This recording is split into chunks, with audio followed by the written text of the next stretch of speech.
Suldaan Maxamed Yuusuf Cabdi oo ka mid ah salaadiinta Puntland oo kuwada qurbaha ku nool ayaa ugu baaqay qurba joogta Puntland in ay ka qayb qaataan mashaariicda horumarineed ee xilligan ka socda deegaanada Puntland. warkaas oo faahfaahsan waxaa cariga Sweden nooga soo diray Cabdirasaaq Cismaan Bulqaas. Suldaan Maxamed Yuusuf Cabdi oo booqasho ku maraya qaar ka mid ah dalalkan Scandinavian-ka isla markaana la kulmaya qurba joogta reer Puntland ee ku dhaqan dalalkan ku yaala waqooyiga Yurub ayaa telefishinka caalamiga ah ee SBC uga waramay waxa uu salka ku hayo ujeedka safaradiisan uu iminka uu ku joogo dalkani Sweden. ujeedka safarkaygu wuxuu ahaa dalalkan Scandinavian-ka safar aan ku yimi oo aan kala hadlayay qurba joogta Scandinavian-ka ee reer Puntland horumarka dalka ka socda iyo waxqabadka dalka ka socda in ay dhiirigeliyaan taageeraan kana qayb qaataan hadday mid aqoon noqoto iyo hadday mid dhaqaale noqoto arintaasna waxay ugu soo dhamaatay si wanaagsan oo guul ah runtina ma sha Allah waxaan runtii aad iyo aad ugu faraxsanahay jaaliyadaha reer Scandinavian-ka sida wanaagsan ee arinta ila qaateen.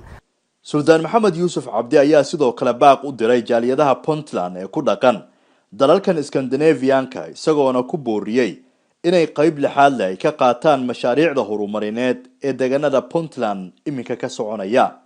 horumarka ka socda Puntland oo waxaan indhaha runtii laga qarsan karin sida airportka magaalada Boosaaso ee Badarqasin International Airport oo runtii airportada caalamiga ah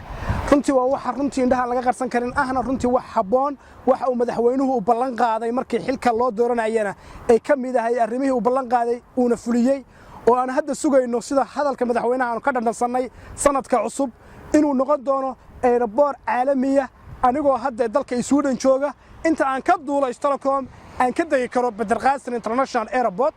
waxa kale oo runtii iyaduna farxada oo runtii aan aad u amaanaya jaamacadda Maakhirkoos oo iyadana runtii la rabo hadda in wax badan laga qabto la dadargeliyo airportka Garowe isagana aad baan runtii isagana waxaan leeyahay karaa ma sha Allah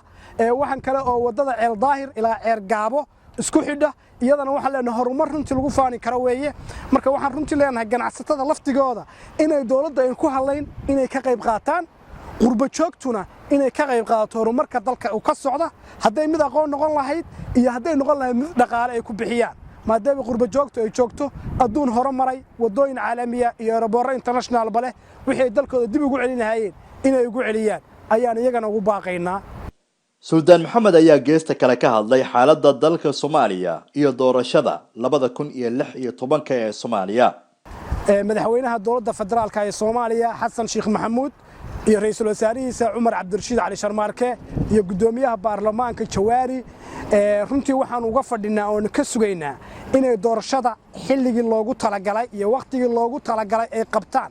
inkastoo runtii aanu filayno in qof walba codkiisa uu doorto shakhsiga uu rabo ama madaxweynaha uu rabo oo runtii laakiin aan dhici karin marka waxaan ugu baaqaynaa in nidaamka hadda dawladdu ay ku dhisan tahay in lagu soo doorto odayaashii dhaqanka la keeno odayaashii dhaqankana 275 xildhibaan ay soo xulaan 275 xildhibaanna ay soo doortaan madaxweynuhu soo doonto ra'iisul wasaaruhu golihiisa wasiirada soo doorto sidaas ayaan ugu baaqaynaa waan rajaynaynaa runtii message-kayga inay maqlayaan oda dhaqameed ahaan. ugu dambeyntii suldaanku waxa uu hambaliyo iyo bogaadin hawada u mariyay maamulka iyo shaqaalaha warbaahinta SBC qaybaheeda kala duwan sida TV-ga raadiyaha iyo website-ka waxaan rabaa inaan hambaliyo u soo jeediyo telefishinka caalamiga ah ee SBC iyo raadiyo iyo idaacadiisaba oo 14 sano jirsaday waxaan dhahayaa hambaliyo sanadkiisa kale barwaaqo iyo horumar iyo in Ilaahay ku gaarsiiyo shaqaalaha meel kasta ay ka joogaan iyaga laftigooda salaam baan u marinayaa oo waxaan dhahayaa hambaliyo iyo mulkiilaha علي عبد أواري ورنتي أن آذو قيمة بدن واحد بدن رنتي كقبتي مركب واحد دي كره همبليو SBC TV الراديو. سكستبها هاتي سلطان محمد يوسف عبدي أيا دب ugu dhoofay dalka Australia oo uu degan yahay. Cabdirasaaq Bulqaas telefishinka caalamiga ee SBC magaalada Linköping Sweden.